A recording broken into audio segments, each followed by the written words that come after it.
Hey, Ara, how you doing? Joe, what a podcast! My God, you are really uncovering, tight-lipped situations and a subject that so many people don't know about. They would like to talk about it, but who do you talk about it with? And you're providing that platform. Yeah. You talk about it with me. It's who you talk about it with. Yeah. You talk about it in a massive podcast that is now, being downloaded by hundreds of thousands of people every single day. I have to say, I went into this podcast, She Wants More, with some judgment about infidelity, right? I mean, I've been married now 7 years, almost 8, I think. I don't know. I just had a third baby, so my brain is like not good with the maths. But I want my marriage to work. I want it to succeed. And part of what we're told a successful marriage is monogamy. Mm-hmm. So I went into this with some judgment and that I wanted to get rid of. And the women that I've talked to have been so open and honest, and so many of the women on the She Wants More podcast. And each episode, we really focus on one woman and her story. And then we also dive into the history and the science and the sociology around affairs. But most of these women are telling me their story for the very first time. And there's something incredibly powerful about listening to someone tell you something so personal. You just feel like you're a fly on the wall listening to two good friends chat. What voice tone are you using? Because, I mean, in order to gain that trust, there has to be a certain sort of tone, or you just know how to get there, to get inside that journey. Well, this isn't my first rodeo. Right. I had the Committed podcast on the iHeart Network for 5 years. Right. And in Committed, we interviewed a couple about just how their marriage worked. We talked to an astronaut about how his wife helped him get to outer space. We talked to couples who met in heroin addiction rehab. We talked to a couple that was blown up together in the Boston Marathon bombing. I'm used to talking to people about the most intimate aspects of their lives. And I also wrote the book, How to Be Married, in which I traveled around the world interviewing people about their relationships. So I think you become a good interviewer, and I hope that I am a good interviewer by interviewing. I call you a conversationalist. You are so beyond just being an interviewer. Well, thank you. Thanks. I mean, that's the thing. I do want to just sit down and have a conversation. And I'm also, when we talk to people, I never want anyone to feel like we're tricking them or this is gotcha journalism. We tell people they can read their interviews. We tell people they can listen. We want everyone to feel comfortable. And if anyone ever doesn't, they can cancel it. It's okay. It's fine. And I think that gives people a safe space to talk about things that they otherwise might not want to talk about. Well, one of the subjects that you talk about is with Monique, and she always believed that her husband knew. I mean, for her to admit that, it's like, oh boy, here we go. We're diving in. Yeah. And I think in a lot of cases, a spouse does know. They don't want to confront it because one of the things that I discovered doing the She Wants More podcast is that in a lot of ways, we idealize what a marriage is. We think a marriage has to be everything to us, and it has to give us all of the things that we need. But in other ways, marriage is a long-term business partnership.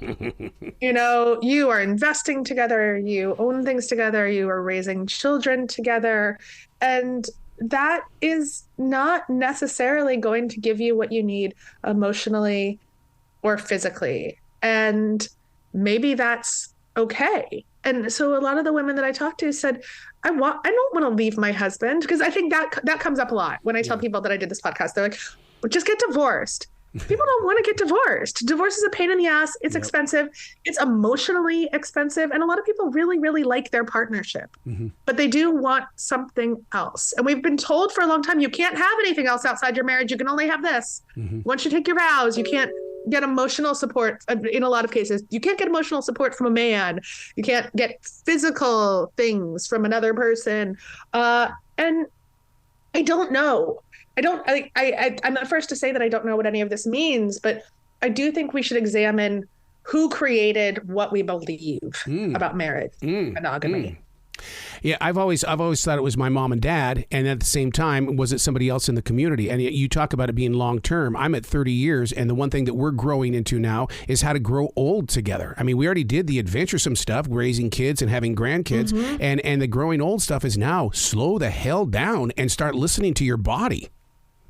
Right. And how do you slow down? How do you slow down when you've been on a hamster wheel of life? I can't either. I mean, and I'm like, I'm just navigating small kids. We just had our third baby. She's 3 months old right now.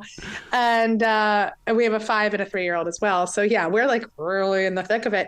But yeah, so much marriage is different stages too. One of the best things that I learned when I reported out the book, How to Be Married, was from these very fancy French women. And everyone assumes that everyone in France is having an affair. And that's not the case. They do flirt, though. They're real good flirters. And they say, they're like, I do have friendships with the opposite gender outside of my marriage, because I want to really show that I'm choosing my spouse every day, that I'm choosing us, that I'm choosing our marriage, our relationship, our partnership. And I think in America, a lot of times we get very lazy because we're like, oh, well, we're definitely in this forever, so whatever.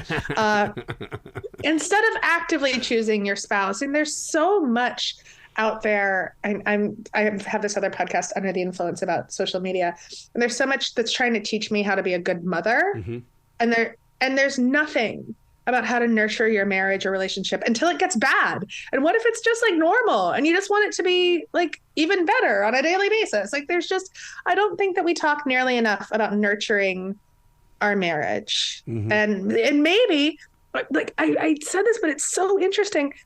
So many of the women that I interview on She Wants More say their marriage is better because they've had an affair. They look at an affair as self-care in a lot of ways.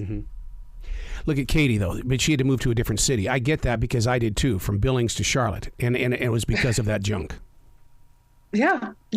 And so we're not shying away from the consequences either on this podcast. A lot of people have seen their lives completely fall apart because of infidelity. But Katie, she blew up her life. She had to move to another city, but now she's very happily married, and they have a little girl named Skywalker, by the way, which I'm like, we cut that out of the podcast, and I don't know why we cut it, because I'm like, I love that detail about Katie. That is amazing.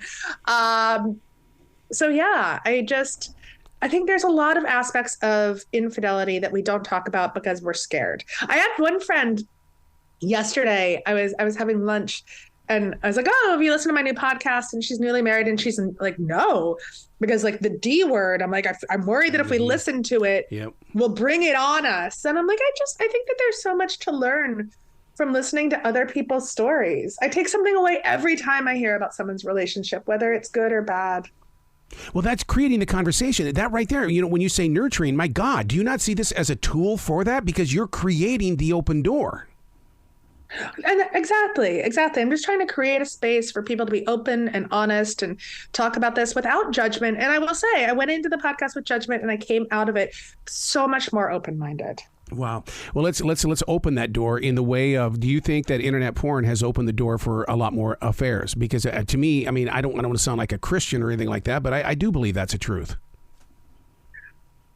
Oh, it's so interesting. I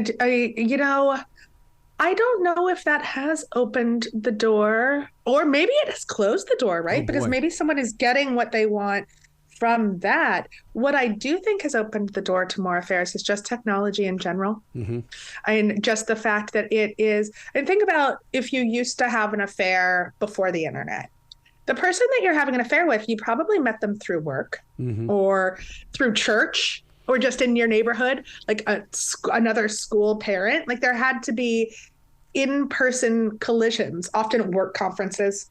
Were the place that they often happen. But don't forget, women weren't traveling to a lot of work conferences 40, 50 years ago. So again, like that's another reason things have shifted. More women are out there working, making their own money, feeling like they can have the privilege to have an affair.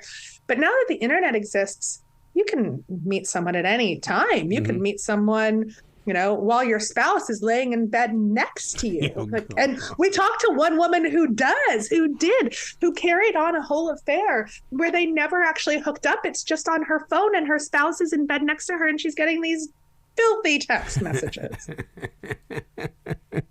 Well, Nikki wants to know, why do guys always, call the shots? Do you think that's because of what you were just talking about 40, 50 years ago? I do. Yeah. I think that, and it's funny when I say 40, 50 years ago, I'm like, oh, that was the 50s. And I'm like, no, that was the 80s, girlfriend. Right. You are old. You are old. But no, but even then we were like, that's really when we started seeing more and more women going into the workforce, owning their own livelihoods, making their own money. And that does give women the privilege to step outside of their marriage because they're less fearful of losing their financial security if their husband were to find out. The guilt, the shame, the lack of trust, the cold spells. I mean, it's mind blowing what the human emotion goes through. It is. And we don't talk enough about those emotions. And that's one of the things that we really want to do with She Wants More. How do you because when people come in to listen to the podcast, they're going to have questions and they're going to need leadership. Do you offer that in any, even with the advertising and programmatic advertising and stuff like that? Is there a way where they can go and find a peaceful answer instead of going, oh God, the episode is over. Oh, now here I am. I'm left alone. What I'm hoping is that people listen to this podcast with their friends and then talk about it. Okay. And that they listen to this podcast with their spouse. I mean, that might seem like kind of a weird thing. Like, hey, honey, after the kids are in bed, do you want to listen to this podcast about cheating with me? Oh, geez. But I hope that they do. I really do, because if you can listen to it together, then you can start to talk about it together, because maybe it'll give you a safe space to talk about the things you've been scared to talk about, because you get to talk about other people. Mm-hmm. Mm-hmm. Yeah, that fear. You live in your own little world of fear. And when you look at yourself in the mirror, you're going, what am I going to do? What am I going to do? It's always between, what am I going to do? Yeah, it's you and that relationship in the mirror, and then you take it out. I always say that, what happens in that bathroom trickles out onto the streets of the community. Exactly. Wow. Do you think women are the only ones that still wear the scarlet letter? I do. Yeah. I don't think that men are nearly as stigmatized as women for having an affair. And it's become like a pop culture punchline. It's like, oh, he just hooked up with that stripper at Bob's bachelor party. But I think that women are still deeply stigmatized about infidelity. What about that 7-year itch? I mean, I'm a wedding DJ and efficient. I think there's a 1 and 2 year itch. I think there can be an itch at any time in your marriage. There really can be. There can be an itch after you have your first kid. That is hugely life-changing, and we don't talk nearly enough about that, especially for women, about how it makes us feel about our bodies and our brains being broken wide open, sometimes literally. I think that, again, it all comes back to choosing your spouse on a regular basis, because that itch is omnipresent. Who came up with the 7-year itch, by the way? Like, why 7? I don't get it. I think it's total BS.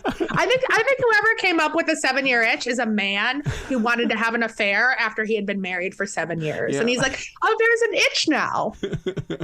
Will there be a future episode with a child and a parent? I've always believed that my mother had a love affair, and I'm a result of that, because I am nowhere near like my brothers and sisters. And now my mother is gone, I will never know. But I would like to know that I can't be the only one who feels this way. I would love to do an intergenerational episode. I know that my dad had a lot of affairs. I know that he cheated on my mom quite extensively.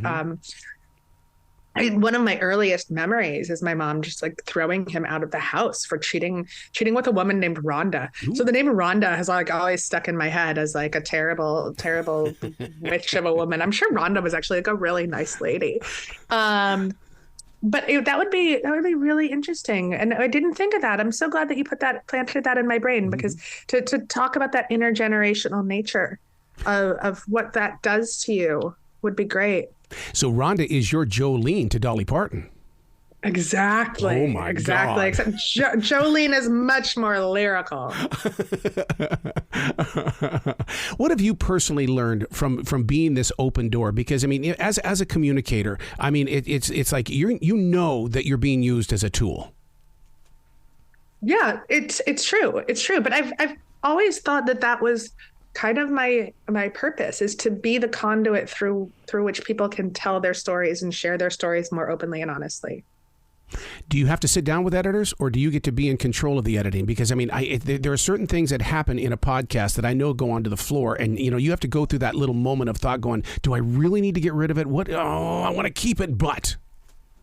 We had editors. We had a lot of producers with a lot of thoughts. And there were some things that got taken out, but I think that I did end up with a really great amount of editorial control in this situation. Yeah. Yeah. Because, I mean, what you do on podcasts anyway, this is long term. This is relationship in the car or sitting in an office. People tune into you because you speak the street. Where does that come from? I know you got the journalism background and everything like that, but there's got to be more to you than just that.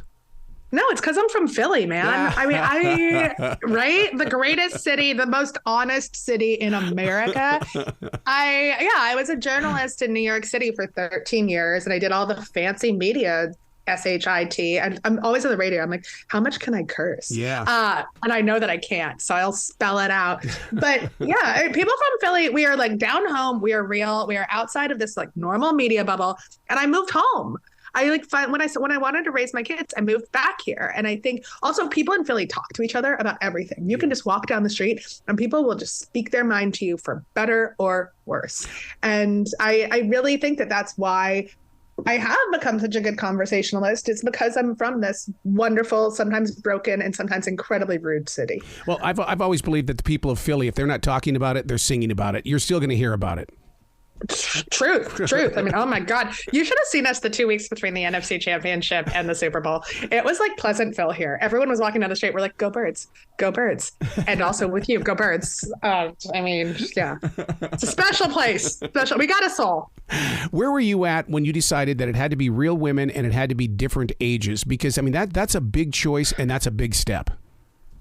The first day that we created this podcast. And yeah, when I first started talking to iHeart about doing this, they had suggested using actors to read women's stories. They had suggested a lot of things. And I was like, absolutely not. It's going to be a lot heavier of a reporting job. But the whole point of doing this is that we need to have real women telling their real stories. That is the power of audio. And you know that it's emotion. It's hearing that and then really connecting with a person's voice. So yeah, I also refused to have us change anyone's voice. There were some people who dropped out and that was fine. Okay. Because I think that would have distorted it too much. Yep. And so, yeah, it had to be real women with their real voices. And again, we didn't want anyone to feel uncomfortable. If they didn't want to do it, they didn't want to do it. But only a few people dropped out after that. People were that eager to share their real and honest stories. Wow. You got to come back to this show anytime in the future, Joe. The door is always going to be open for you. Oh, thank you so much. I love doing this. Well, you be brilliant today, okay? Thanks. You too.